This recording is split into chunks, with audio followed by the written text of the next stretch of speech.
हाँ, नमस्कार दोस्तों, राधे राधे। तो आज हम बहुत इम्पोर्टेंट ऐसे के बारे में बात करने वाले हैं, बेसिकली रिवीजन, जो कि सबसे ज़्यादा इजी है एंड स्कोरिंग है। मोटिवेशन की बात करना तो 4 से 5 मार्क्स का क्वेश्चन आता है और केवल 2 टाइप के ही जनरली क्वेश्चंस आते हैं, इंटर लेवल पे भी एंड फाइनल लेवल पे। चलो स्टार्ट करते हैं बिना किसी देरी के।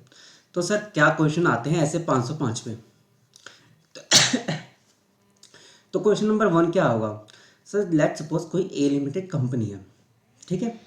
अब उसके बुक्स में ना कुछ दिखा रहे हैं एसेट या डेटर्स, किसके सर?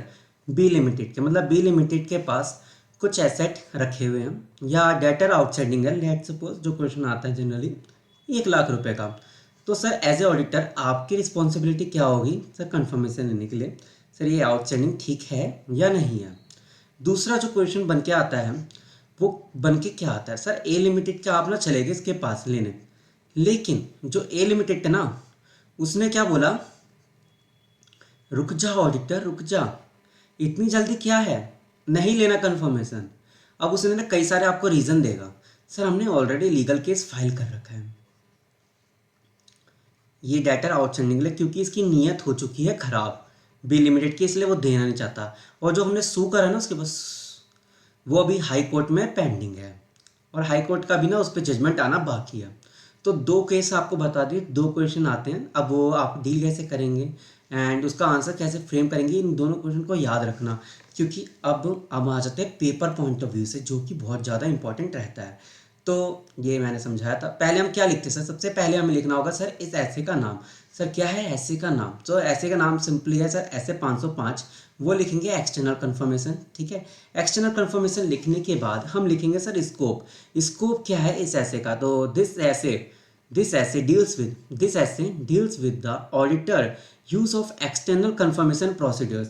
क्या सर यूज़ करेगा? Sir external confirmation procedure use करेगा। सर किस लिए यूज़ करेगा? सर ताकि प्रोसीजर एंड ऑब्टेन, क्या कर सकेगा sir? Procedures to obtain an audit evidence, sir हम ऑडिट एविडेंस यूज़ कर सकें। तो आपको ना सर अगर 4 मार्क्स का क्वेश्चन समझ लेना, 1 मार्क्स तो इसी के लिए हैं कि एस पर ऐसे 505 एक्सटर्नल कन्फर्मेशन पहले लिख कर आएंगे, उसके बाद लिखेंगे दिस ऐसे deals with the auditors use of external confirmation procedure to obtain, क्या सर? ऑडिट एविडेंस ऑब्टेन कर सके। उसके बाद है sir objective, not much important, to design and perform an external confirmation to procedure to obtain relevant and reliable audit evidence। ठीक है, बहुत आसान था।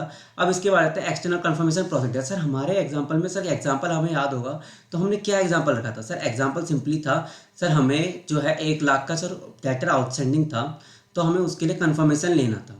तो सर हमने सबसे पहले क्या करा? डिटरमाइन करा था। क्या सर? इन्फॉर्मेशन डिटरमाइन करा। इन्फॉर्मेशन सर हमें किसके अगेंस्ट में कंफर्मेशन लेना। उसके बाद हमने सेलेक्ट करा क्या sir? Appropriate confirming party. Sir party कौन सी थी? सी थी? नहीं सर, डी थी, है ना।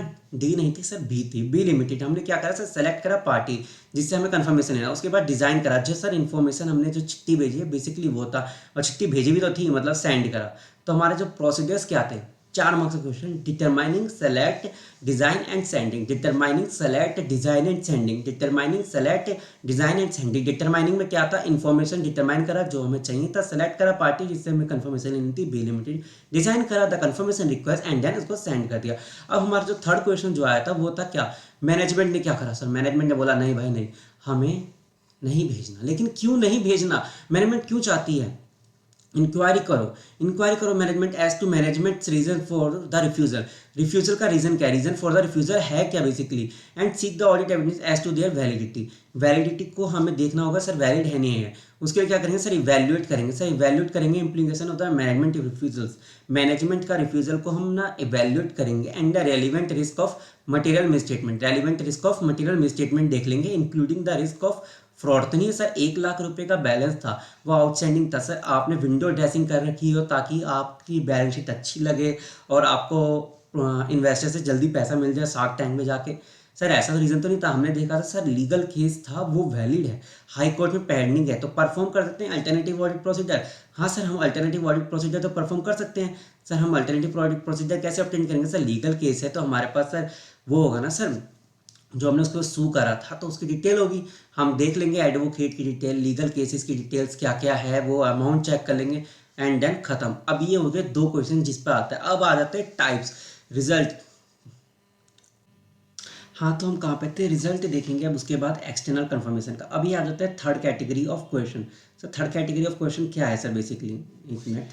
हम्म, हाँ पेन सेलेक्ट कर लेते हैं। Now it's to go. हाँ ठीक है। Result of external confirmation procedure. अब रिजल्ट क्या है उसका देख लेते हैं। पहले हम देखेंगे reliability of response of to confirming request. तो if auditor has doubt about the reliability of response auditor to obtain further audit procedures.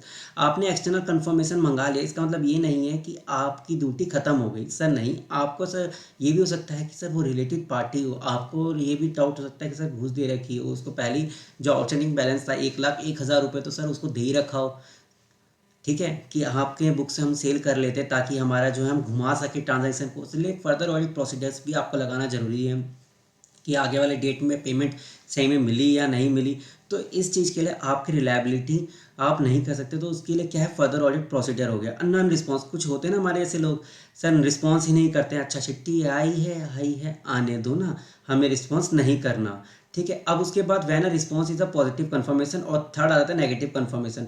तो ये अब ये सुनिएगा, अब किस तरह के आप कंफर्मेशन मंगा सकते हैं, ये भी एग्जामिनर का क्वेश्चन बहुत फेवरेट है। आता है पहला पॉजिटिव कंफर्मेशन एंड सेकंड आता है negative confirmation. Sir positive confirmation होता क्या है सर, पॉजिटिव कंफर्मेशन, तो पॉजिटिव कंफर्मेशन में हम ना सेंडिंग पार्टी को बोलते हैं ऐसा, जो आपका डेटर आउटस्टैंडिंग दिखा रहा था 1,00,000 रुपये का, सर आप कंफर्म करते हैं यस, हाँ, तब भी आप रिस्पॉन्स करेंगे, नहीं तो तब भी आप रिस्पॉन्स करेंगे। हमें दोनों केसेस में कि हाँ सर मैं रिस्पॉन्स करता हूँ सर, ये अग्री करता हूँ, नहीं सर मैं डिसअग्री करता हूँ, मेरा जो बैलेंस है वो जनरली पेबल है वो ओनली 90,000 है। डिसअग्री करने के केस में भी आपको रिस्पॉन्स करना ही करना होगा। दूसरा होता है नेगेटिव कंफर्मेशन। नेगेटिव कंफर्मेशन के केस में क्या हुआ कि सर हमने बोला सर 1,00,000 रुपये का सर बैलेंस है, आप टेंशन मत लीजिए, अगर आप अग्री करते हैं ना तो सर रिस्पॉन्स मत कीजिएगा, नो नीड ऑफ रिस्पॉन्स। लेकिन आप डिसअग्री करते हैं ना, तब आपको उस केस में ही रिस्पॉन्स करना पड़ेगा। ठीक है, एग्जामिनर का another favourite question, third type of question जो आ जाता है positive confirmation and negative confirmation के बारे में। तो पॉजिटिव कंफर्मेशन के बारे में क्या होगा, determine the implication of an audit, the auditor's opinion. ठीक है, exceptions, auditor shall investigate exception to determine whether or not they are indicate a misstatement. ठीक है, अब आ जाते हैं नेगेटिव कंफर्मेशन के लिए, जो कि अनदर एन इंपॉर्टेंट क्वेश्चन जो हो जाता है। अब उसके लिए क्या आता है सर, नेगेटिव कंफर्मेशन। सर मैंने बोला कि सर आपको ना सर रिप्लाई नहीं करना, तो इसमें क्या होगा, assess the risk of material misstatement is low, ये इंपॉर्टेंट वर्ड है।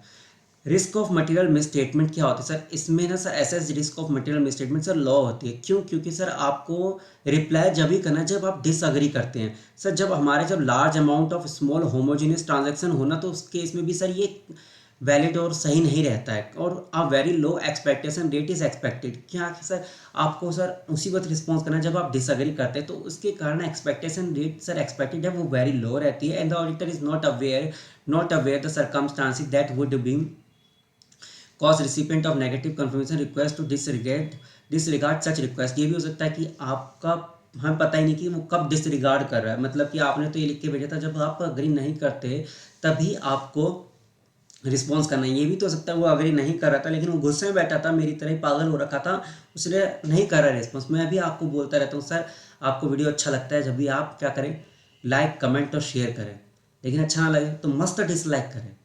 ठीक है, चलो मजाक था सर, चैनल को सब्सक्राइब कीजिएगा। और हाँ सर, अगली वीडियो किस पे चाहिए नीचे कमेंट सेक्शन में जरूर बताइएगा। ये तीनों क्वेश्चन इंपॉर्टेंट है आपके एग्जाम पॉइंट ऑफ व्यू से एंड बहुत ईजी था, इसका रिवीजन यहीं पे ख़त्म करते हैं। Thank you.